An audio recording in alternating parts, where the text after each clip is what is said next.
Hello, my name is Matthew Pfeiffer with mattpfeiffercoach.com. Welcome to my YouTube channel. On this channel, I create videos and content about toxic, narcissistically abusive relationships.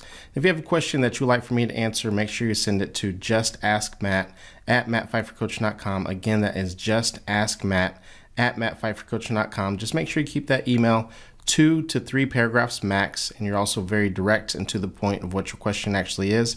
If I don't understand what you're asking, or if it's too long, too lengthy, unfortunately, I will not be able to get to it. Also, make sure you hit the subscribe notification, and you also hit the bell notification so you're notified each and every time I upload a new video. The fastest way to work with me, though, is to go to the links below, and you can connect with me for a paid one-on-one coaching session or into one of my coaching communities. With all that being said, let's get into today's email. So today's email comes from a person who thinks that maybe she is a narcissist because she's getting a lot of feedback from friends and other people who are close in her life that she is displaying a lot of narcissistic traits. And so let's get into this email. Let's break this down for her, and hopefully this can be helpful for not only for her, but for other people who might feel this way, because this is actually very common.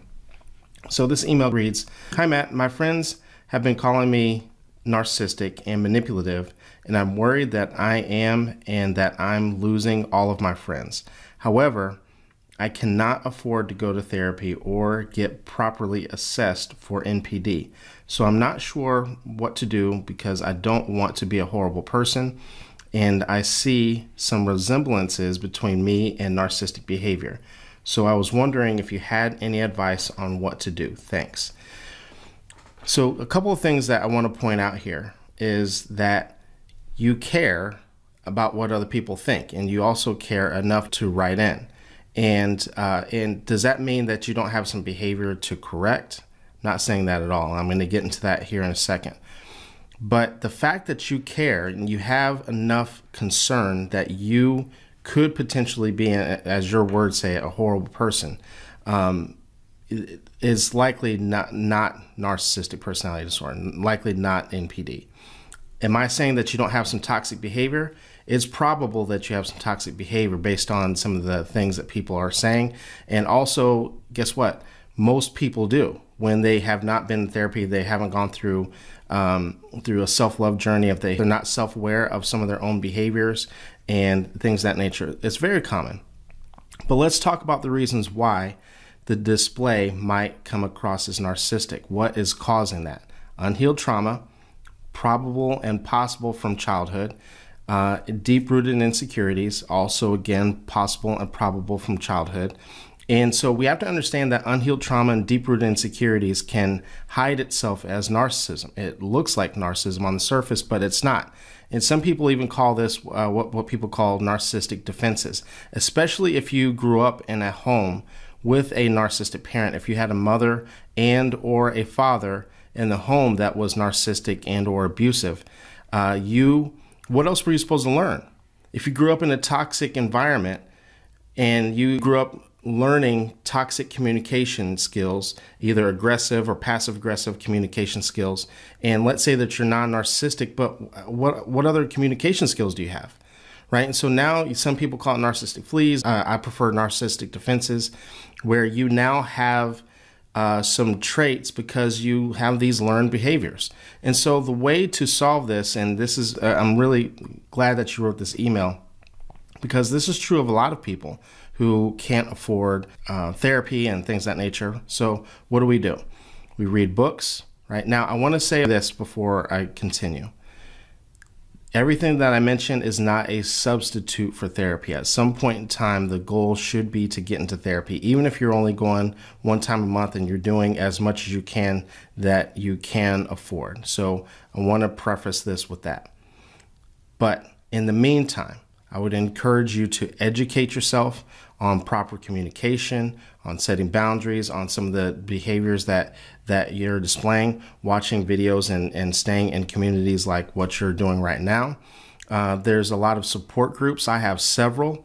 My coaching community, we actually meet every single Saturday, and that's something that is at a very, very low cost.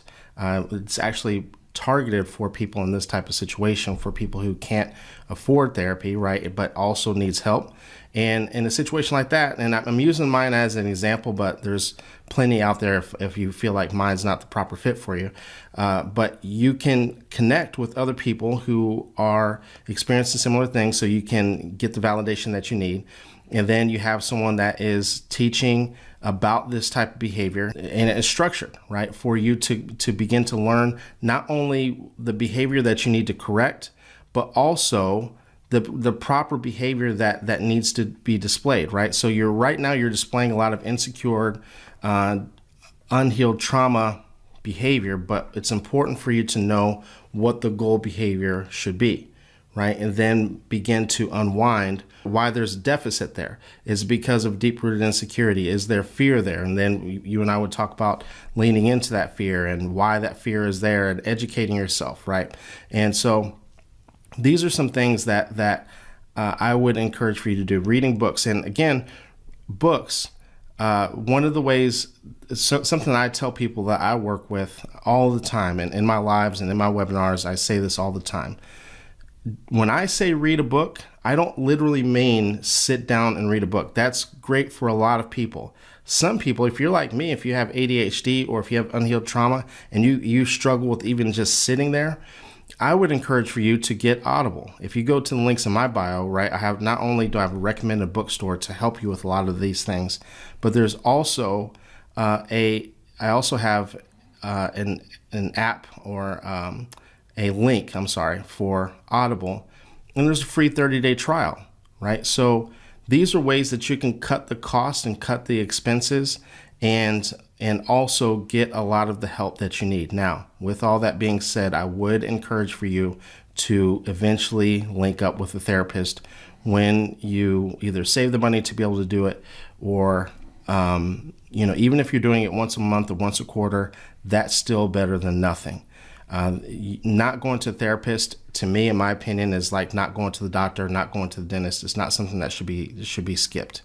And so, but in the meantime, these are some things that, because even once you do link up with a therapist, these are some things that you should be doing anyway, is self-love, self-care, and having a much better understanding of yourself through educating yourself on your behavior and becoming a lot more self-aware of your behavior. One more thing that I wanted to say about Audible. The reason why I mentioned the 30-day trial with Audible is that if you decide that you want to do a subscription, they offer a free credit, or it might be 2 credits per month. And so even if you just get the subscription for Audible, you get a free book every so often. And so you don't have to pay for a book, right? And these are some ways that some creative ways that you can connect with other people, get the validation that you need with support groups that I was mentioning, right? I have a couple of them. Some of them are free, some of them cost money. Obviously, the ones that cost money, you and I would work together. There's a lot more structure to it. Most people who I work with do a couple of mine. And then there's also, the free books through Audible. There's a subscription with Audible, right? But once you start getting the free books and you start getting the credits, just use the credits, right? And continue to listen from there. And so those are some ways that you can cut cost and get the help that you need all at the same time. One book that I would highly recommend that you start out with is Whole Again by Jackson McKenzie. Again, that is linked in my bio down below. With all that being said, thank you very much. Thank you for writing this in. Again, want to make sure that you know that not likely narcissism just at this mere fact that you care. But at the same time, we also have to understand that you have some behavior that you possibly need to correct. But that's true of everybody, right? That's true of me. That's true of everyone that's listening. We all have behavior that needs to be corrected from possibly and probably from childhood.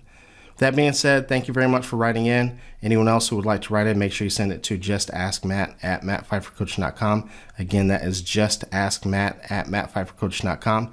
Make sure you keep that email 2 to 3 paragraphs max and be very direct and to the point of what your question actually is.